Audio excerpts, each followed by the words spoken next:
Welcome to another installment in my complete chronological rewatch, where I'll be going back through almost every Star Wars film and show as I work my way to the Rise of Skywalker. I've already checked out some of the movies, so be sure to check those out for yourself after this. Today we're going over the Clone Wars Season 1, Episode 10, Lair of Grievous. Set in 21 BBY, General Grievous must prove himself worthy of the Separatists when Count Dooku leads Jedi Master Kit Fisto and his former Padawan, the Calamari Jedi Nahdar Vebb, to Grievous's villainous enclave. I don't know if these last 3 episodes are technically considered an arc, but the story is fairly continuous, so I would assume so. It started with Nute Gunray being captured on Rhodia by Padme, Amidala, and Jar Jar Binks, then him being broken up by Ventress, and now we have this episode. I actually do like these kind of arcs, because it has a central storyline, but it's a new set of characters for each episode, so it doesn't get boring at all. There's always someone new to see and learn about. This episode follows Kit Fisto and his former Padawan Nahdar Vebb. Similar to the last episode, we see the difference between a Jedi Master and here a newly promoted Jedi Knight. Fisto has been a Master for some time, and he's much calmer and calculated. Vebb is someone who was probably a Padawan to begin the war, and only recently has set off on his own as a Knight, so some of his beliefs and attitudes have been tainted by the fighting in the war at a young age.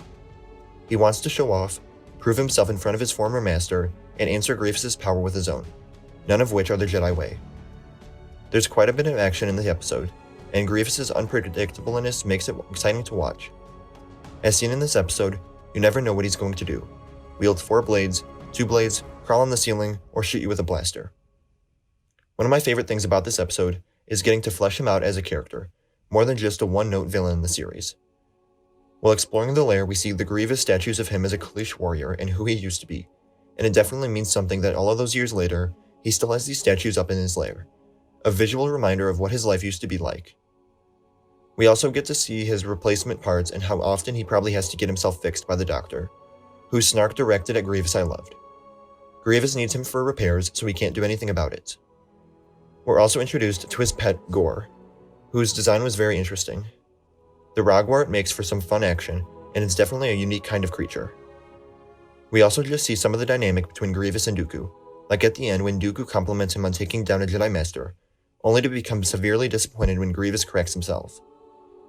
For some reason, this episode felt a lot longer than the average length, probably because of how much happened and how much of the episode is spent in the lair. There's very little time spent before or afterward. Let me know what you think of this episode in the comments below, and where it ranks among your favorite episodes of the series. Remember to like the video, and subscribe to stay up to date with my chronological rewatch.